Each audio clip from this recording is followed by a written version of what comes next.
So when I was not knowing even a single word in English, कि how to speak in English, then I was losing multiple opportunities in a single years. Even I was not attending any social gathering, any events, any business event where usually people speak in English, because I was continuously thinking in my mind that if they will ask me something, मैं बोलूँगा क्या? Because I can understand whatever you are telling, but मेरे को नहीं पता मैं respond कैसे करूँ. And that was the same person like you. So if you are thinking like the same, I'm just going to explain you the simple terms how you can start speaking in English. तो summer में bliss से पहली बार IMT university पढ़ने गया और उसका day 1 था. Peon ने सबको आके हॉल में बोला कि सबको मैडम ने कॉन्फ्रेंस रूम में बुलाया है, जहाँ पर एक गोल सी राउंड टेबल रखी हुई है जहाँ पे सारे 20-25 स्टूडेंट्स बैठे हुए थे. उन्होंने बोला मैडम आएंगी और आपका कॉन्फ्रेंस रूम में इंट्रोडक्शन होगा. एंड सारे लोग बैठे थे, चिल कर रहे थे. मैडम ने जस्ट एंट्री करी and she started speaking in English and I can remember each and every word what she tells at that time. But I was continuously thinking कि अगर उसने मुझसे कुछ पूछ लिया तो क्या होगा, because I can understand everything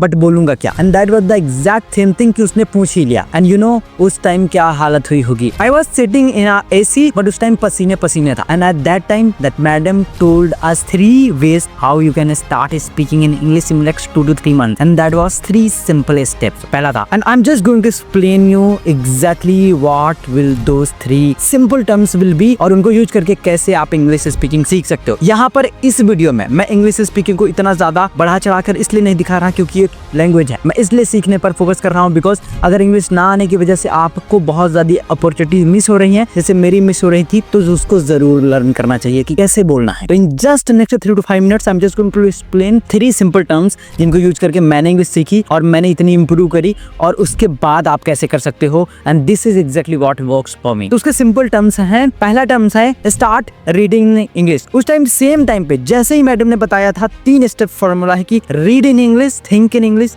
and speak English. उस दिन सेम मैं जब वापस गया, दिल्ली में मैं रहता था ओखला में, वहां पर नीचे एक मेट्रो स्टेशन पड़ता था, उसके नीचे एक भैया बैठता था बहुत सारी किताबें लगा के. वहां पर एक बुक मैंने खरीदी and I can just show you right now and that was the same book Steve Jobs की. I can show you just right now.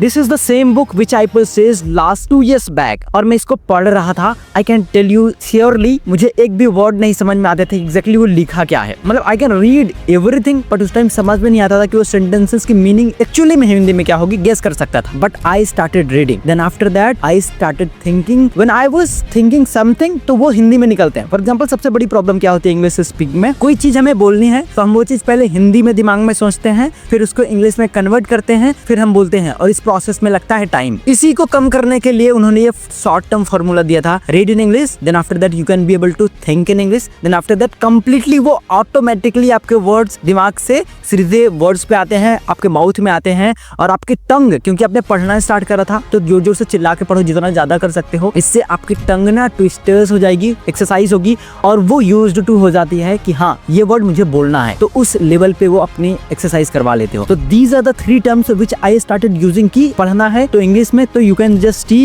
In the back of mind यहाँ पे hundreds ऑफ बुक्स रखी हैं और 80% English में है. तो start reading in English. जितनी ज्यादा सिंपल इंग्लिश की बुक्स पढ़ना स्टार्ट करोगे उतनी ज्यादा आपके दिमाग में इंग्लिश के वर्ड छपते चले जाएंगे. फिर you can start thinking in English. क्यों? क्योंकि अगर थॉट प्रोसेस इंग्लिश में होने लगा फिर आपके वर्ड्स स्मूथली निकलते हैं. फिर आपका ये थॉट प्रोसेस या माइंड से ये बात चली जाएगी कि मैं समझ तो लेता हूँ कि इंग्लिश क्या होती है या जो सामने वाला बोल रहा है, जो सामने लिखा हुआ है वो मैं समझ तो रहा हूँ, बट अगर कोई बोलेगा कि हाँ चलो इंग्लिश में बात करते हैं तो you will not be able to speak, तो वो थॉट दिमाग से निकल जाएगी. तो 3 स्टेप्स के प्रोसेस जिसने मुझे हेल्प करी and I started thinking in English, speak in English and also read in English. तो ये तीनों स्टेप्स को अगर आप फॉलो करते हो जिसको यूज करके मैंने इंग्लिश बेस्ट करी, तो आप भी वो सेम चीजें कर सकते हो. देन आफ्टर दैट आप शर्म महसूस नहीं करोगे, आपको सेम फील नहीं होगा एंड आप कोई भी अपॉर्चुनिटीज मिस नहीं करोगे. And if you like this video you can share this with the person who is just feeling like this कि अरे यार इंग्लिश समझ तो लेता हूँ बट बोल नहीं पाता. मिलते हैं नेक्स्ट वीडियो में.